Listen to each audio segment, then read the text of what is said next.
Well, an intelligence company called Cassie Insight is tracking African opinions on that Russia-Ukrainian conflict. Now, the founder and CEO, Yannick Lefang, joins us now on the show via Zoom. Great to have you with us on the show today, Mr. Lefang.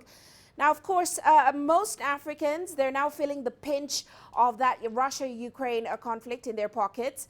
But how many really understand the reasons behind the conflict and have an opinion on this? Now, you did a report. What are your findings? Thank you so much for having me on your program.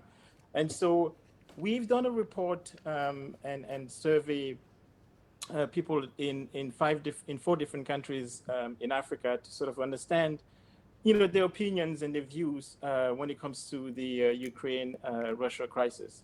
As we all know, this crisis is now going beyond, as you rightly mentioned, Europe and the Western world, and we felt that it was good to also understand the views and opinions of Africans as they are starting to be impacted by the conflict. And so we've done this study, and so interestingly, what we found was that the majority of Africans feel that they're knowledgeable about the crisis, the conflict. In fact, a quarter of the respondent told us that they are very knowledgeable about the conflict.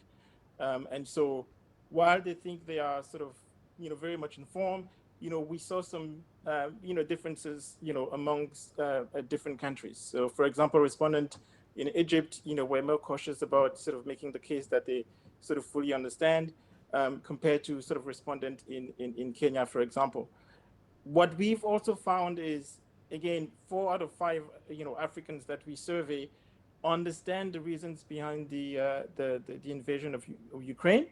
And so the overwhelming number of respondents in South Africa, for example, in Egypt, believe that they actually know the reason. So overall, what we found in our study is that there is a high degree of knowledge about the conflict, but also understanding of the reasons behind the conflict.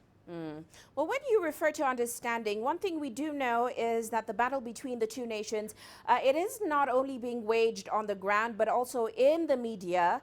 We know there's sort of a propaganda war going on. How is the continent getting information on the conflict? Where are they getting that information from?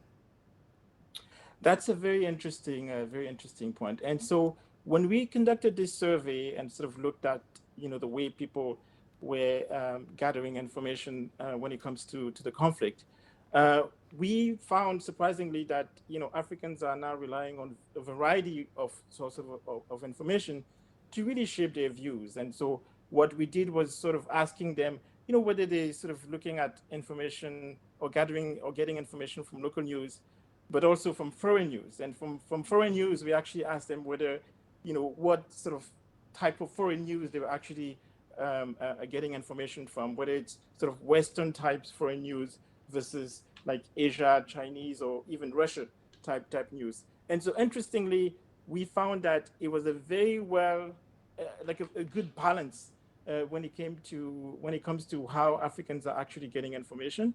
And so they, you would assume would have a sort of a more balanced view when it comes to the crisis and how different views or different sides are basically shaping up the narrative when it comes to the crisis.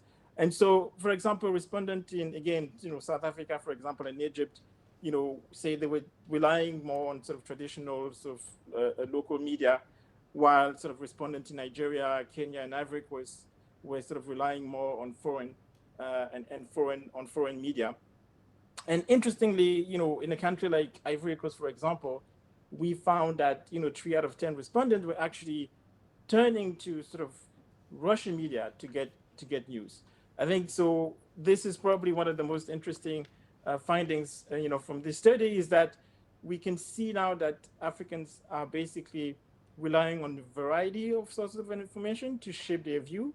And so it'll be interesting to see how basically it translates into what they think about the crisis and how the crisis is impacting them.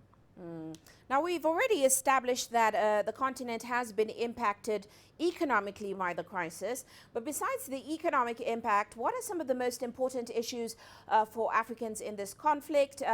We know there are issues such as Africans being stopped at the borders. Where do they stand on issues such as sanctions, World War III, the sovereignty of Ukraine, amongst others? Yes, and so what we found in the study is that, obviously, as many people around the world are, Africans are also concerned about the impact of the conflict, and even sort of talking about the threat of a World War III.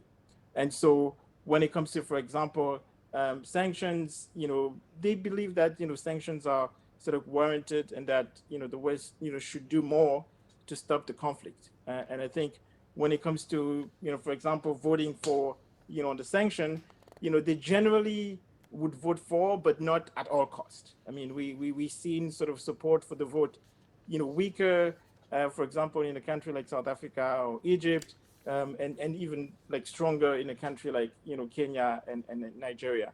And so, they are, again, that sort of balanced view of the conflict, where it's, I think their priority is, we want to put an end to the conflict. We have to try to do, what we can to end the conflict, but obviously not at all cost.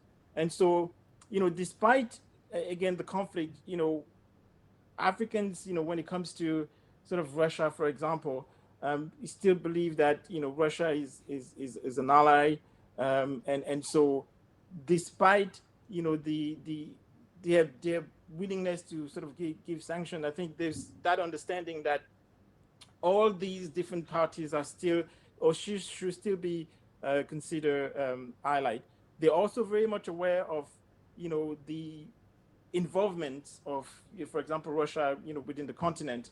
And so whether it's, military collaboration or economic collaboration, you mentioned earlier, the fact that Russia and Ukraine are producer of commodity. African countries are also big importers of these commodities. So I think there is an understanding that, yes, we have to find ways to end the conflict. And so that's what we've also found in the study.